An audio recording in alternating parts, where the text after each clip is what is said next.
কোথায় কি করছিলেন? ওনারা ওখানে ছিলেন, ওনাদের প্রোটেকশন। আপনারা জিজ্ঞেস করেননি কেন ঢুকেছে? হ্যাঁ, আমরা বলেছি ওনাদের দেখছি, ওনাদের কালকে খুব খারাপ ব্যবস্থা, ওনাদের অবস্থা নাকি খারাপ হয়ে গেছে আমাদের থেকেও।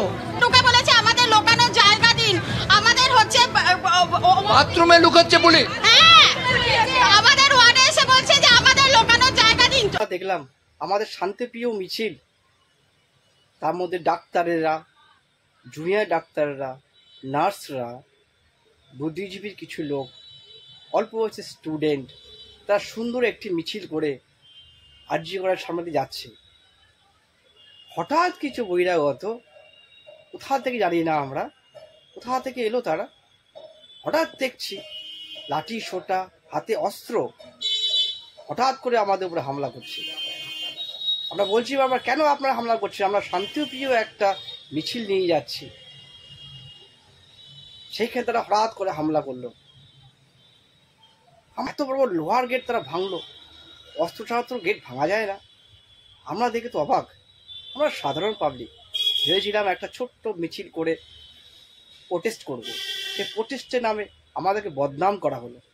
বদনামটা কি আপনাদের দেখাবো একটু করে ছোট্ট একটা ভিডিওতে।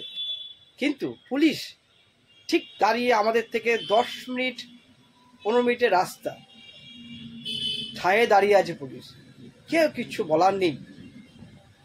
আমরা তো আম পাবলিক, আমরা কি করব? ওই হাতে বড় বড় লাঠি, হাতে আর কি কি অস্ত্র থাক, অত কিছু বলা ঠিক না। তার সাথে আমরা লড়াই করতে যাব, পারলাম না। হঠাৎ দেখছি আরজি করে ভিতরে প্রচুর পরিমাণে আম পাবলিক, যারা আমাদের সাথে আসেনি, তারা আগে থেকে প্ল্যান করেছে যাতে আমাদের এই শান্তিপ্রিয় মিছিলটাকে খারাপ করতে পারে।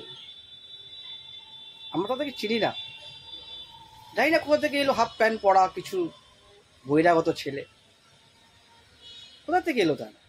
এর অ্যান্সারটা কে দেবে?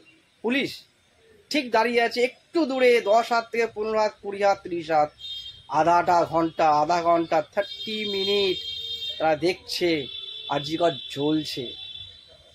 ভেতরে কি ভাঙচুর, আমাদের দেখে খুবই ভয় লেগেছে আমার। সেই দিনটা আমি এখন ভুলতে পারি না, তাই আপনার সাথে শেয়ার করছি। কিছু ভিডিও দেখাবো আপনাদের, সেই ভিডিও দেখবেন। আরজিকরের ভেতরের ভিডিও।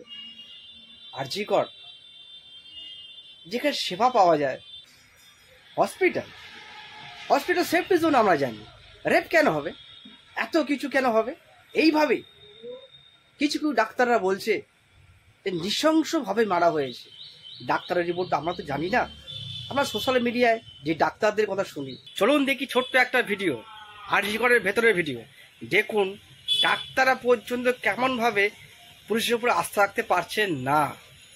আমি আপনি কি ছোট্ট বালির কণার থেকেও ছোট্ট একটা মানুষ, পুলিশ হচ্ছে না, বলছে আমাদের সেন্ট্রাল ফোর্স দিন। দেখুন ভিডিওটা একবার। ছি, এমন অবস্থা, কি অবস্থা, লোকের লোক।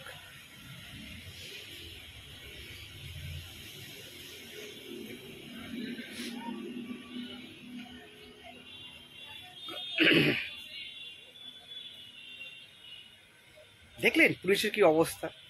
তারা বলছে যে রাজ্যের পুলিশ কিচ্ছু করতে পারছে না, তারা চাইছে সেন্ট্রাল বাহিনী। কেন সেন্ট্রাল বাহিনী কেন লাগবে?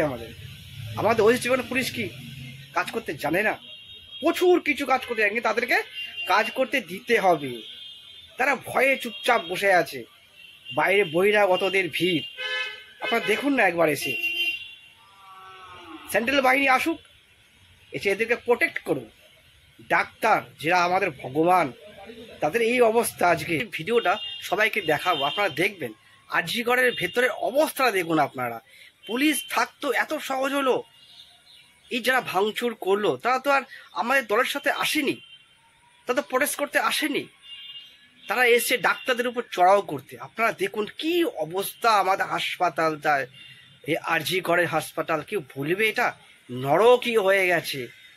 পুলিশরা চুপচাপ দাঁড়িয়ে দেখলো, আমাদের নিজেদেরই খারাপ লাগছে। আমরা ভিডিও করছি ঠিক আছে, কিন্তু মন চায় না ঠিক এই ভিডিওটা করার জন্য। কিন্তু কি করব, আমাদের এখানকার যারা বড় বড় ডাক্তার, সিনিয়র ডাক্তার, তারা বলছে আমরা সেফটি নই। আমাদের রাজ্য সরকারের পুলিশ যে আছে, ওয়েস্ট বেঙ্গল পুলিশ, তারা আমাদের প্রবেশ করতে পারছে না। আমাদের চাই কেন্দ্র বাহিনী আসুক আর দেখুক কি অবস্থা। যখন ওই দাঙ্গাবাজিরা আরজিকর হাসপাতালে ঢুকে যাচ্ছে, তখন তার পিছনে পিছনে কিন্তু পুলিশও ছিল, কিন্তু পুলিশ স্যাররা কিচ্ছু করলেন না, ভাঙতে দিলেন ওদেরকে। তোমরা কুকর্ম করছে, তারা কি ভাবছে এই আন্দোলনটা আমরা বন্ধ করে দেবো? একদমই না, বরঞ্চ ভয়ঙ্কর রূপ নেবে এই আন্দোলনের। আমরা চাইছি জাস্টিস হোক, যাতে কোন প্রভাবশালী যাতে এতে তার প্রভাব না খাটাতে পারে। আমরা চাই কেন্দ্র বাহিনী আমাদের প্রোটেক্ট করুক। এই ডাক্তারদের উপরে হামলা, যা আমাদের ভগবান, যাদেরকে আমরা ভগবান মনে করি, পুলিশ থেকে শুরু করে সরকার থেকে সবার পিছনে আছে এই ডাক্তারের হাত, তাদের বাড়িতে আছে তার ডাক্তারের হাত। এই ডাক্তারকে আমরা সাহায্য করতে হবে, এই ডাক্তারের পাশে থাকতে হবে। এই আমি মিলে ওনাদের পাশে থাকবো, অল টাইম থাকবো। প্রতিটা ডাক্তারকে আমরা ভালোবাসি, আমাদের গলিতে যে ডাক্তার আছে তাকেও আমরা শ্রদ্ধা করি, ভালোবাসি।